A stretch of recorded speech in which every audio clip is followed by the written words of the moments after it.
La música, una expresión de las bellas artes capaz de activar la sensibilidad en los seres humanos desde nuestros primeros días de vida, define otro de nuestros escenarios. La alegría, la tristeza o cualquier estado anímico pueden ser fácilmente generados al momento de escuchar desde el tradicional maraqueo, la mezcla contemporánea de un DJ, hasta la armoniosa melodía clásica ejecutada por una orquesta. Estas son manifestaciones musicales que sin distingo alguno despiertan con mayor o menor intensidad la actividad emocional.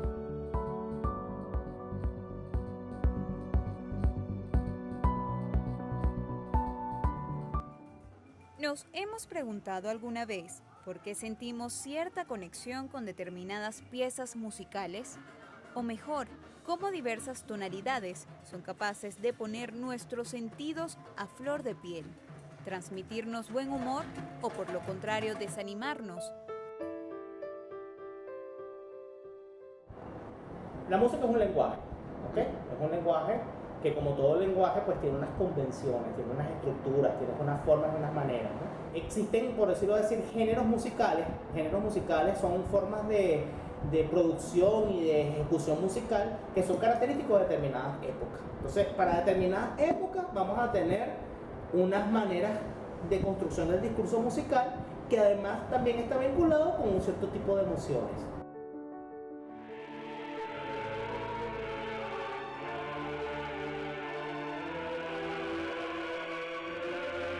No solamente hay un elemento corporal, sino que hay un elemento intelectual y hay un elemento también emocional.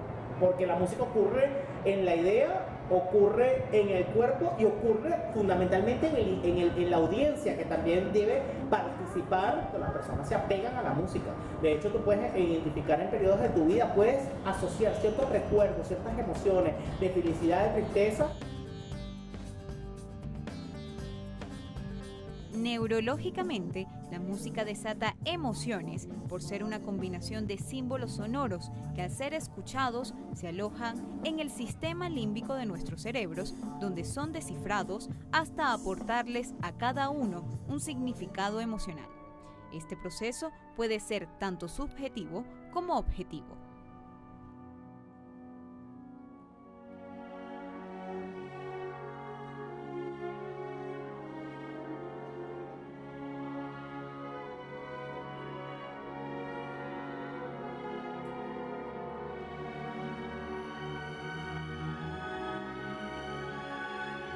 La emoción es un tipo de, algunos le asumen tipo de respuesta de tipo psicológica, que está caracterizada por incluir una respuesta de tipo fisiológica. Es decir, la respuesta es psicológica porque, bueno, porque comporta, porque implica aspectos cognitivos y aspectos afectivos también.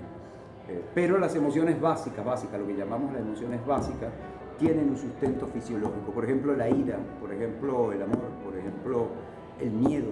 El cerebro de los músicos, ¿no? Sobre qué parte del cerebro es la que predomina cuando se está haciendo la actividad musical y cuando se está recibiendo, cuando se está escuchando música, ¿no? Pues evidentemente, como es una actividad, la música es una actividad multidimensional, o sea, una actividad que tiene muchas dimensiones, una dimensión sensorial, una dimensión corporal, una dimensión intelectual, una dimensión corporal en el sentido más amplio, pero también espiritual, social, económico. O sea, realmente el fenómeno musical es un fenómeno muy, muy amplio. Se ha especulado mucho también sobre esto que se llamaba el efecto Mozart, ¿no? De cómo los niños que se vinculan con la música, en primer lugar, pues desarrollan mayores habilidades de memoria, supuestamente son capaces de resolver problemas más complejos, y no solamente aquellos que de alguna manera participan en la elaboración del discurso musical en su ejecución, ¿verdad? Que lo que implica un entrenamiento muy largo y muy sostenido, ¿verdad? Durante mucho tiempo para llevar a cabo, para hacerlo de una manera como adecuada, sino también cómo la música facilita en las personas que lo escuchan, o algunas formas, géneros, discursos musicales facilitan en las personas la realización de ciertas actividades sociales. Puede ser que en algunos casos los inhiban, puede ser que en otros casos, bueno, faciliten el aprendizaje. Bueno, lo vemos en las fiestas, pues, o sea, en las ocasiones festivas, ¿verdad? Si tenemos un tipo determinado de música, también facilitamos en los otros un tipo particular de emoción. Entonces, es un fenómeno muy complejo y, como le digo, es un fenómeno multidimensional. Bueno, claro, porque todo pasa por el cuerpo. De hecho, de alguna manera tú pudieras ver que muchas cosas de esos movimientos de los bailarines que están combinados con la música para el ballet, lo vemos en el baile, ¿no? O sea, cómo se sincroniza todo eso. Ahí hay una relación entre múltiples sistemas de representación en donde lo corpóreo está atravesando, ¿verdad?, la ejecución.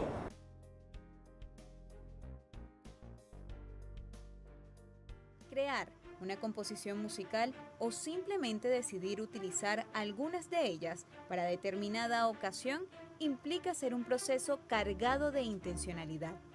En el mundo de esta bella arte, ciertos tonos pueden ayudarnos a sentir aquella relajación total que pudiésemos estar buscando y otros generar mucha tensión o ansiedad. Uno como compositor puede usar ciertos recursos, como por ejemplo tonalidades menores, ya de por sí ya te generan cierto tipo de melancolía o tristeza. Tonalidades mayores te generan un sentimiento de alegría, pero también puede ser un sentimiento marcial de acuerdo a los instrumentos que se utilice. Pero te repito, es muy subjetivo, porque recuerda que el que escribe es una cosa y el que escucha es otra cosa. Pero además está la obra en sí, que tiene su propia vida, que tiene su propia manera de manifestarse. Como músicos aprendemos todas esas teorías de las teorías de los afectos, las conocemos. Tú sabes que si vas a hacer una marcha fúnebre no la vas a hacer en un tono mayor, ¿verdad? La vas a hacer en un tono menor, pero son cosas muy rudimentarias. Hace muchísimos años realizaba un taller de periodismo deportivo y nos mostraban cómo podía cambiar un micro o un documental tan solo con la musicalización. Y es un ejercicio fácil para cualquier estudiante de comunicación social o de alguna especie de carrera audiovisual. Escriban un texto, léanlo sin música y luego léanlo con alguna melodía. La intención, pese a que es el mismo texto escrito y es la misma frase, va a tener mayor o menor intensidad dependiendo de la música que se vaya a colocar. Para comprobar esta teoría, utilizaremos una escena estándar que será musicalizada con dos temas completamente opuestos. La reacción será distinta.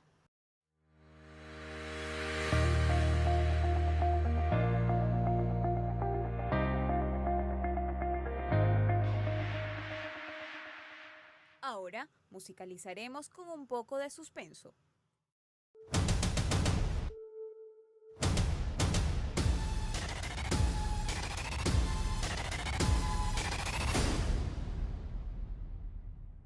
La respuesta emocional ante lo visto fue totalmente diferente. Aunque la escena se mantuvo, nuestra concepción cambió por simplemente alterarse el elemento musical. En la época barroca se hizo todo un tratado de los sentimientos y la música, ¿verdad?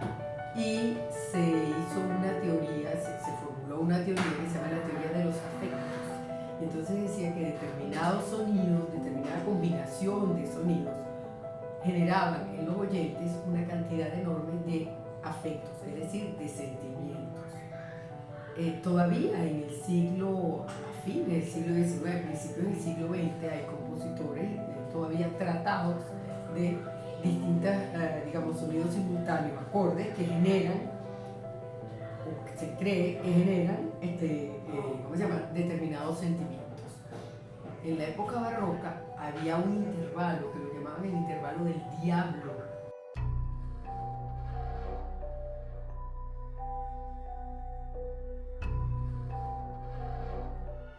Porque lo que se llama el tritono, porque no se podía utilizar porque evocaba a Satanás. Entonces es una cosa muy subjetiva, ¿okay? Muy subjetiva. Uno como compositor puede usar ciertos recursos, como por ejemplo tonalidades menores, ya de por sí ya te generan cierto tipo de melancolía o tristeza. Podríamos decir que la expresión musical no tiene limitaciones al momento de ser percibida por cada individuo. El baile es uno de los escenarios donde este elemento se convierte en el eje central para transmitir sensaciones.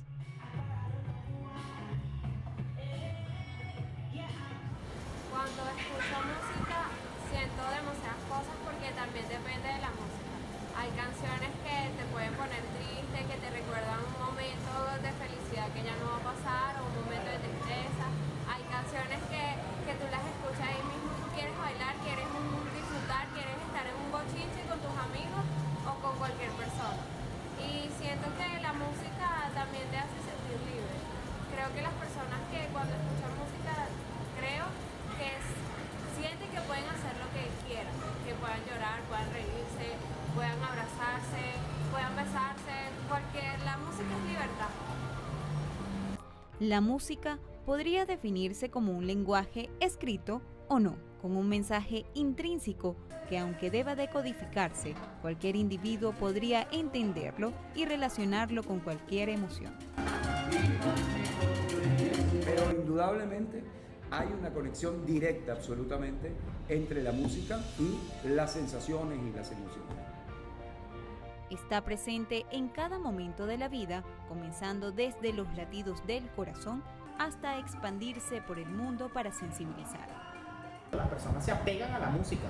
De hecho, tú puedes identificar en periodos de tu vida, puedes asociar ciertos recuerdos, ciertas emociones de felicidad, de tristeza. La intención, pese a que es el mismo texto escrito y es misma frase, va a tener mayor o menor intensidad dependiendo de la música que se vaya a colocar. Sin música es un país triste, sin cultura y sin un apoyo. Indistintamente del efecto positivo o negativo. Sin música, el mundo es insonoro, con expresiones pero sin expresividad. La música es ritmo, armonía y melodía. La música es un lenguaje emocional.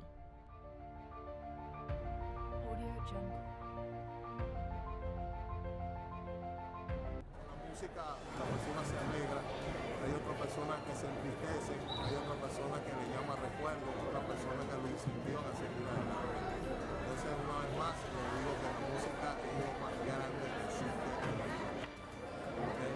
En general, la música, independientemente del género, simple y llanamente se encarga de transmitir emociones. Independientemente del estado de ánimo, hay un tema que se adapta.